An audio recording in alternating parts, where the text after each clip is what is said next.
పిల్ల. హలో రా. ధనుంజయ్ సీఎం గా ఓకేనా సార్ మీకు? చెప్పండి సార్. ఆయనకేం తక్కువయ్యా, యువకుడు, జోష్ ఉంది, ఎక్స్పీరియన్స్ ఉంది. మా సపోర్ట్ ఈయనకి.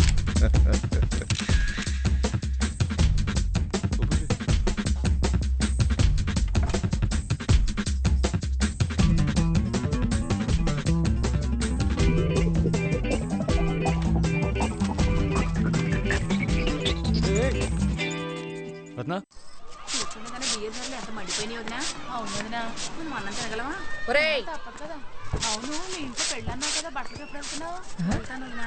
మా రత్నలా ఉంది. అమ్మా అమ్మా వెళ్ళిపోండి. ఏయ్, ఆగు, వస్తున్నా. ఆవిడ అలా లేదే. చెప్తున్నాను కదా వెళ్ళండి. ఏ రేయ్, ఎవర్రా మీరు? అయ్యో మా అమ్మ గుద్దు గుద్దితే ఎగిరిపోతారు. వెళ్ళండి పో. ఆగమంటుంటే రేయ్, ఎవర్రా సార్, మీరు? కారు ఎక్కండి సార్. అరే, అలా చూసి పారిపోతారేంటి? ఆగండ్రా, నాకు దొరకండి. మీ ప్రాణాలు తీసేస్తాను. వెధవల్లారా. వదలవే. సిగ్గులేదా నీకు? పద, కూర్చో. ఎవడేవాడు? ఎవడేవాడు? నీకు చెప్పను. చూసారా చూసారా చూసారా, ఎవరితోనో పట్ట పగలు కార్లో వచ్చింది. వాడు ఎవడని అడుగుతుంటే చెప్పడం లేదు. తల్లికిచ్చే మర్యాద ఇదేనా? మీరందరూ వింటున్నారా? అందరూ చూస్తున్నారు. కొంచెం నోట్ పుస్తావా? ఆయనే బతికుంటే నాకు ఇన్ని కష్టాలు వచ్చేవా? బొత్తిగా తల్లంటే దీనికి అసలు మర్యాదే లేదు. నీకోసం నేను ఎన్ని కష్టాలు పడ్డానే. సీఎం కొడుకమ్మ వాడు నా ఫ్రెండ్. ఇదిగోరా క్యాష్. ఇదిగో బ్యాగ్లో కూడా ఉంది. కొబ్బరితో డబ్బు 2-3 రోజుల్లో సెటిల్ చేస్తాను. నేనే తీసుకుంటాను. పక్కనే మనకు కొంచెం ఉందిలే. ఈ కన్వర్షన్ అవి చేసుకోగలవా? ఏమైనా హెల్ప్ కావాలొస్తే చెప్పు, సరేనా? చెప్తాలేమ్మా. కానీ మీకు టైం ఎక్కడ ఉంటుంది? ఇంకా మన ధనుగాడికి లైన్ క్లియర్ అయినట్టేగా?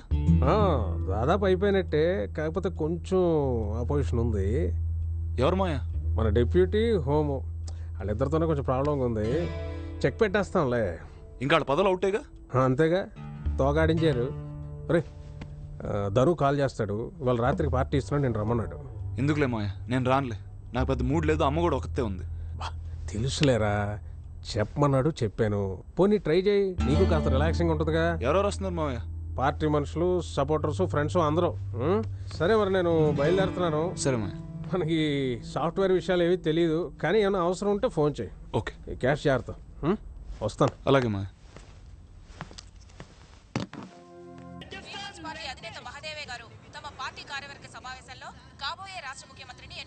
ఆ అమ్మాయి ఏం చెప్పింది?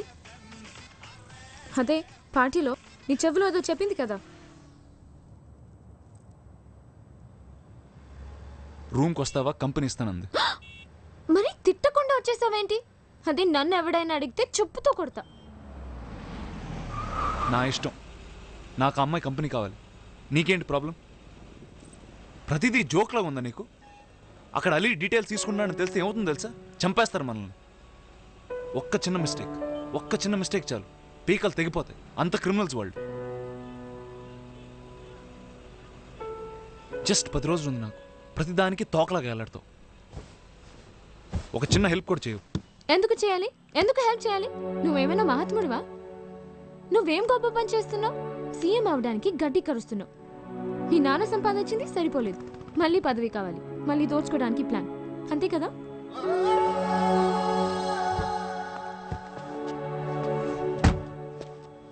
సంపాదించాడు, దాచుకున్నాడని మాత్రం గుర్తుంది. అంతేగానే చనిపోయాడు, చంపబడ్డాడని మాత్రం మర్చిపోయారు. చరిత్ర ఆయన్ని క్షమించదు, ప్రజలు కూడా ఆయన క్షమించరు. అది మారుద్దామని వచ్చిన ప్రయత్నం, అంతేగాని డబ్బులు దోచుకోవడానికి కాదు. నేను అంత దుర్మార్గుడిని కాదు. కూర్చో. అలీ సార్, నిన్న పార్టీకి వచ్చిన వాళ్ళు ఈ 42 మంది పెద్దనాన్న గ్రూప్ సార్. తేరుగుతాస్. అది కాకుండా ఈ 30 మంది ధను గ్రూప్. వాళ్ళని మనం ఏం చేయాలి? బ్యాలెన్స్ ఉన్న 53 ఈ లిస్ట్. అందులో ఈ 14 మంది మాత్రం డెప్యూటీకి, హోమ్కి సంబంధించిన వాళ్ళు. ఇప్పుడు మన పని ఏంటంటే ఈ 53 మంది మన సైడ్ రావాలి. సార్, వాళ్ళందరి చరిత్రలు నాకు తెలుసు సార్. అందరూ డబ్బులు క్యాండిడేట్లే, నాకు వదిలేదు. కానీ ప్రాబ్లం అవుతుంది అలీ. ఇలాంటి విషయం ఒకటి జరుగుతుందని ధనుకు మాత్రం తెలిస్తే మొత్తం బేరాలు, రొచ్చులు మొదలవుతాయి. ఏముంది సార్, మీ పేరు బయటికి రాకుండా నేను వెళ్ళి డబ్బులు ఇచ్చేస్తాను. నా పేరు రాకుండా ఎలా చేస్తావు? సార్, వాళ్ళు పొలిటీషియన్ సార్. డబ్బులు వచ్చాయా లేదన్నది ముఖ్యం, ఎలా వచ్చాయన్నది వాళ్ళు అడగరు. ఎలా అని అడగరు కానీ ఎందుకు అని అడుగుతారుగా. అప్పుడు కోసం మనం అంటే వాళ్ళు మాట్లాడుకుంటారు డొంక కదులుద్ది. నువ్వు ఒక పని చేయి, సార్. నాకు 53 మంది చరిత్రలు కావాలి సాయంత్రం కల్లా. Sure sir. అర్జున్, నాకు మీడియాలో చాలా కాంటాక్ట్స్ ఉన్నాయి, నేను తీసుకుని రానా? అలీ సార్. ఇంకోటి చెప్పండి. నాకు ఈ హాల్లో ఒక పెద్ద 8x4 ఫోటో కావాలి నాన్నగారు. Okay sir. Okay right sir. All right. Arjun, Arjun please, నువ్వు కోపంగా ఉండకు. నాకు మీడియాలో చాలా కాంటాక్ట్స్ ఉన్నాయి, నేను వాళ్ళ ఇన్ఫర్మేషన్ తీసుకొస్తా. సరే చూడు. సార్. అయితే నవ్వు నవ్వు. నవ్వాడా? షోరా? పద. నువ్వు చూసావా?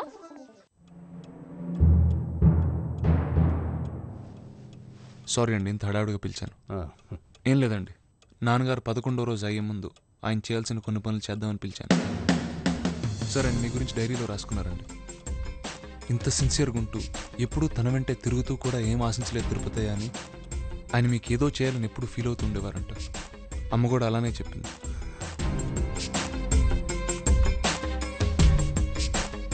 అలీ సార్ తీసుకోండి. ఏంటి? డబ్బు 2 కోట్లు. ఎవరికి? మీకు. ఎందుకు? నాన్నగారి కోసం. చిటపట స్వార్థమే రగిలిన సంజీవయ్య అమర్ శ్మశానమే ఇది మన భారతం. సంజీవయ్య అమర్ రహే. సార్ యాక్చువల్లీ నాన్నగారు మీకు 4 కోట్లు ఇమ్మన్నారండి, కానీ ఇప్పుడు క్యాష్ అడ్జస్ట్మెంట్ అవ్వలేదు. ఇంకో 10 రోజుల్లో మీ డబ్బు మీకు పంపించేస్తాను, మీరు హ్యాపీగా ఉండండి. ఇది మన భారతం. సంజీవయ్య అమర్ రహే. సంజీవయ్య అమర్ రహే. సార్ ఒక విషయం, నేను ఇలా డబ్బు ఇచ్చిన విషయం ఎవరికి తెలియనివ్వద్దండి, మీ ఫ్యామిలీ మెంబర్స్ కూడా తెలిస్తే మళ్ళీ ఇన్కమ్ ట్యాక్స్ ఇలాంటి ప్రాబ్లమ్స్ వస్తాయి. చిసి ఎవరికి తెలియనీనయ్యా. నువ్వు చల్లగా ఉండాలి బాబు, చల్లగా ఉండాలి. ఆ ధనుంజయ్కి నీకు అస్సలు పోలికలేదు బాబు. మహానుభావుడు కడుపులు పుట్టాడు. సంజీవయ్య అమర్ రహే. సంజీవయ్య అమర్ రహే. సంజీవయ్య అమర్ రహే. మనం అడిగితే ఓటేస్తాడా? ప్రాణమేనేస్తాడు. ఎవరికి చెప్పడుగా? ప్రాణం పోయినా చెప్పడు. వర్కౌట్ అవుతుందా? 100% సీఎం గారు. ఇంకో ఎమ్మెల్యే నేసేద్దాం. ఆకలేస్తుంది, ఫస్ట్ ఏదన్నా తిందాం. ఓకే పదండి. అజనా తిమ్మా.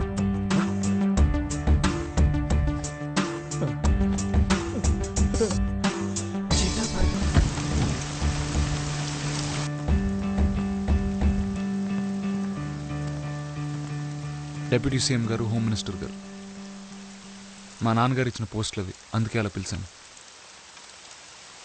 కావాలంటే ఇంక 2-3 సార్లు కూడా పిలుస్తాను, ఎందుకంటే రేపు ధను సీఎం అయిన తర్వాత మీకు ఈ పదవులు ఉండవు కదా. పదవుల గురించి వదిలేండి సార్, ఆ ధనుకి ఎవరు ఎదురొచ్చినా వాడు వదలడు. మీరు జైలుకి వెళ్ళే అవకాశం కూడా ఉంది, ఇది ఫ్యాక్ట్. నాకు మీ మీద అభిమానం ఉందండి, దానికన్నా ఎక్కువ నాన్నగారి మీద గౌరవం.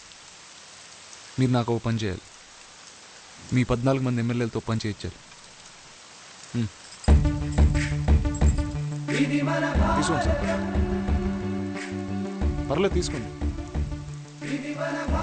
ఒకసారి వెళ్ళి చూసుకోండి. కూర్చోండి సార్.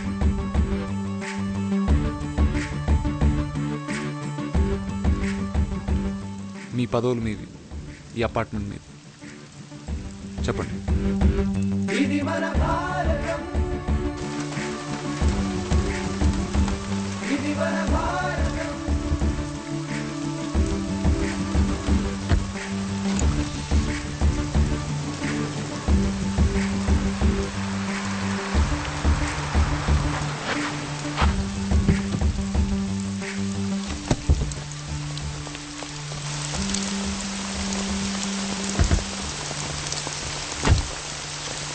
రాజమ్మా, ఏంటమ్మా ఈ వర్షంలో ఈ రాత్రిపూట ఏంటి? రండి లోపల రండి. రారా. కూర్చోండి, కూర్చోరా. ఏంటమ్మా మనవాడు ఏ తెల్లపిల్లతోనో వ్యవహారం నడిపి పెళ్లి దాకా వచ్చాడా? మరి ఏంటి సమస్య?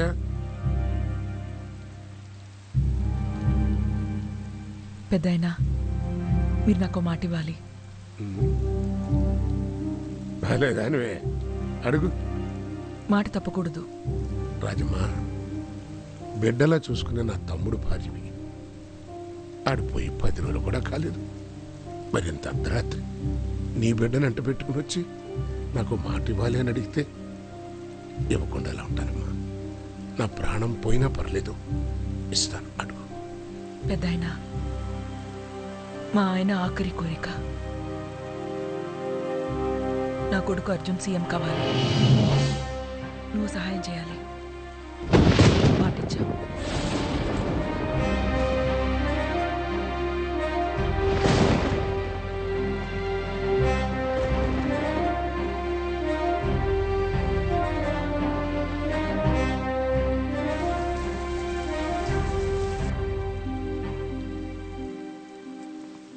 అయినా నువ్వేంట్రా అమెరికా వెళ్ళిపోయి బిజినెస్ సెటిల్ అయిపోతున్నాను అని అన్ని ఏర్పాట్లు చేసుకున్నావు? సడన్గా ఇదేంటి?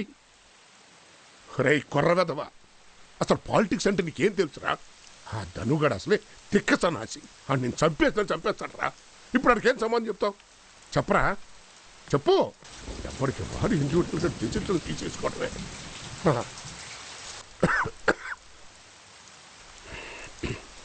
రాజమ్మా, తెల్లారితే పార్టీ మీటింగ్.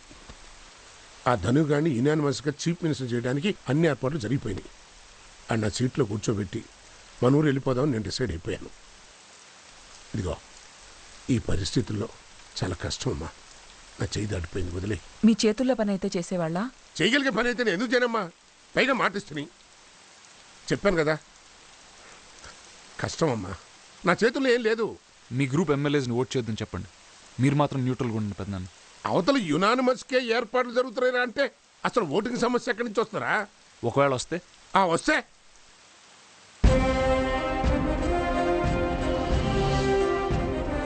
ఏంట్రా? అర్థమైందిరా, అర్థమైంది. ఎందుకు చేసావురా? ఎందుకు చేసావు? పెద్దనాన్న, ఈ రాష్ట్ర ప్రజలకి ధనుగాడిని సీఎంగా చూసే దౌర్భాగ్యం పట్టకూడదు. అందుకని ఇలా ఎందుకు చేయాలి? ఇలానే చేయాలి. ఇప్పుడే జరగాలి పెద్దనాన్న. ఇది నాకున్న ఒకే ఒక్క ఛాన్స్. మాటిచ్చారు, నిలబెట్టుకోండి. ధనుంజయే కాబోయే సీఎం అన్న విషయం దాదాపు ఖరారైన నేపథ్యంలో పీపుల్స్ పార్టీ కార్యాలయం సీఎం ధనుంజయ్ జిందాబాద్ అన్న నినాదాలతో హోరెత్తిపోతుంది. ధనుంజయ్ని సీఎంగా పార్టీ అధ్యక్షుడు మహాదేవయ్య మరికొద్దిసేపట్లో అధికారికంగా ప్రకటిస్తున్నారు. ఇప్పుడు మన ఎజెండాలో తర్వాత అంశం మన పార్టీ నాయకుడిని, అదే కాబోయే సీఎంను ఎన్నుకోవడం. అది ఏకగ్రీవంగా. మన పార్టీ అభ్యర్థి ధనుంజయ్. ఏకగ్రీవంగా ఎన్నుకోవడం ఏమిటి సార్? తాగొచ్చారా మీటింగ్కి? తాగి మీటింగులు పెట్టే సంస్కృతి మాకు లేదు ధనంజయ్ గారు. కొంచెం మర్యాదగా మాట్లాడండి ధనంజయ్ గారు. ఏం మాట్లాడుతున్నారు మీరు? ఇంకో క్యాండిడేట్ ఎవరున్నారు? మనం అన్నం తింటున్నావా గడ్డి తింటున్నావా? మన నాయకుడికి మనం ఇచ్చే గౌరవం ఇదా? వీల్లేదు సార్. ఇప్పటి వరకు సంజీవయ్య గారే మా సీఎం. ఆయన తర్వాత ఆయన కొడుకు అర్జున్ ప్రసాదే మా సీఎం. సీఎం అర్జున్ ప్రసాద్ జిందాబాద్. సీఎం అర్జున్ ప్రసాద్. సీఎం అర్జున్ ప్రసాద్. ఏం మాట్లాడుతున్నారు? బుద్ధి జ్ఞానం ఉందా?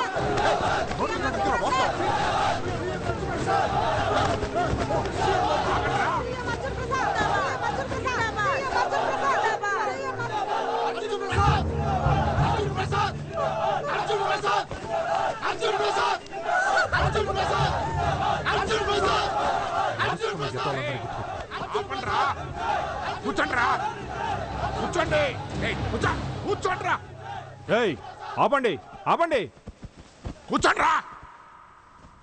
ఇదేమన్నా మీటింగ్ అనుకుంటున్నారా? చేపల మార్కెట్ అనుకుంటున్నారా? గొడవ కాదండి, మాకు ఎలక్షన్ కావాలి. అర్జున్ ప్రసాద్ సీఎం కావాలి. సీఎం అర్జున్ ప్రసాద్.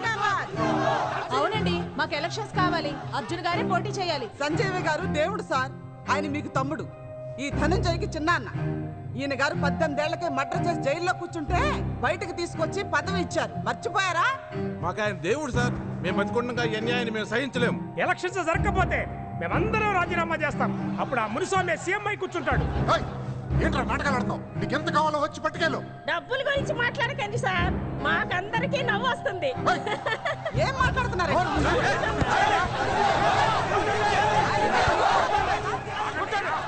ఇంకా మన పదవులకి ఏం ఢోకా లేదు. ఎందుకు అనవసరంగా గోల్ చేస్తారు? ఎందుకు అరుస్తారు? ఎందుకు ఊరినే కేకలు పెడతారు? పిచ్చి కింద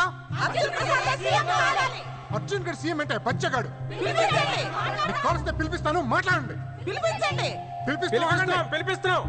రేపా మాప అమెరికా వెళ్ళిపోయాడు. అడికి రాజకీయాలంటే ఇంట్రెస్ట్ లేదు. అయినా మేమంతా ఒకటి. ఇది మా కుటుంబానికి సంబంధించిన విషయం. మీరు మధ్య రాజకీయాలు పెడతారు. ఒకసారి పిలిపించండి. పిలిపించబోయా. రెచ్చిపోయే వీళ్ళందరికీ వాడే సమాధానం చెప్తాడు. రేపు ఈ స్టేట్ కి నేనే కాబోయే సీఎం అని వాడిని చెప్పిస్తాను. 3000 ఉన్నాయి. ఇదిగో. ఏంటి? ఏ లోపల ఏం జరుగుతుందో చెప్పు. నేను చెప్పినట్టు ఎవరికి చెప్పొద్దండి. పర్వాలేదు చెప్పు. లోపల గలాట జరుగుతుంది. A flashing news. Arjun Prasad background immediately. ముందు నుంచి అనుకుంటున్నట్టుగా సంజీవయ్య గారి రాజకీయ వారసుడు కాబోయే ముఖ్యమంత్రి ధనుంజయ అవుతాడని అటు రాజకీయ వర్గాలు